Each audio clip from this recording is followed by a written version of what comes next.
for his lovely introduction, and Bob Costa for joining me for a discussion which we'll have in a few minutes. But first, I want to give you about a 10-hour speech.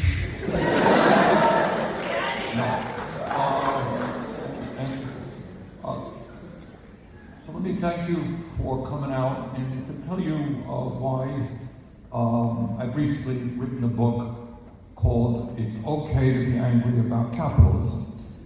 And what I wanted to do in the book is kind of break through a lot of the kind of irrelevant discussion that takes place regarding politics in America. And I wanted to tell the American people that politics is more than polls, it's more than dumb things that politicians say, of which they do many, including myself. It is more than even elections. It's more than Democrats attacking Republicans and Republicans attacking Democrats. To me, what real politics is about are a few things. Number one, it is asking what you might think is an easy question, but really it's not. And that is, what's going on in American life today? What's going on? They said, well, we know what's going on, really. Who's winning in American society? You all saw, most of you saw the Super Bowl. Kansas City won. We know who won, we know who lost. Who's winning in American society? You read the book? All right. But the point is, we don't ask. The point is to ask questions, to think about things that you don't usually see. You don't see on TV or kind of read in the paper. So when we think about which team, so to speak, is winning in modern society, obviously the team that is doing better than at any time in American history are the people on top, the billionaire class, the 1%, doing phenomenally well, phenomenally well. Which team is losing ground? Which team is like 0-10 in the football season? And that is the working class of America. Is it working class? What are you talking about? What does that mean? Turn on television, I want you to think about it. How often have you heard the term working class? Not very often. Is there a working class in America?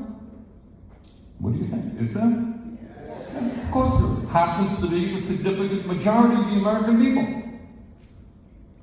When you have 3 people in America owning more wealth than the bottom half of American society, when you have massive concentration of ownership in sector after sector, where a handful of large corporations control what goes on in agriculture, healthcare, transportation, financial services, do we have a ruling class in America?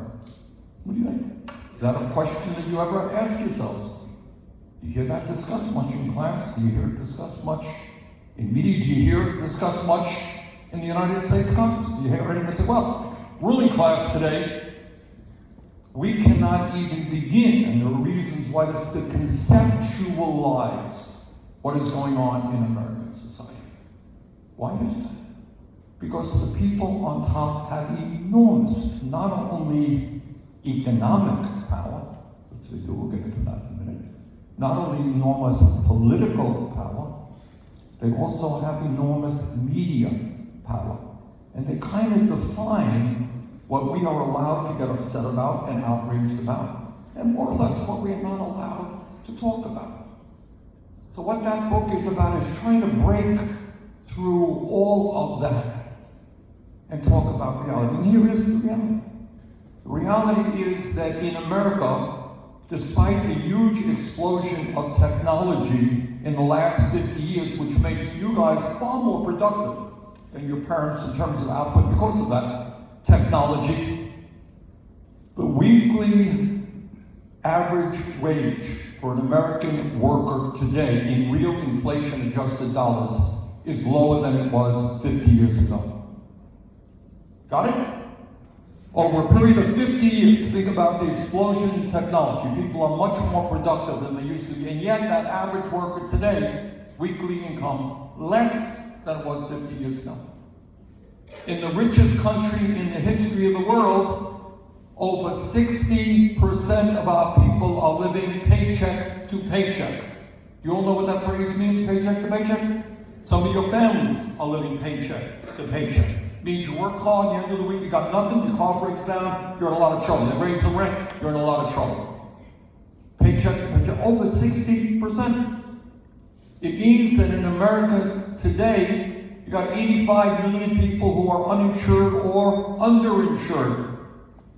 60,000 died because they don't get to a doctor on time. It means that 1 out of 4 people cannot afford the prescription drugs their doctors prescribe for them. It means that when everybody understands how important education is for our own development as a human being, many of you are going to leave school deeply in debt. We got 45 million people struggling with student debt today. And we have a child care system which is in total disarray and outrage. And on it goes.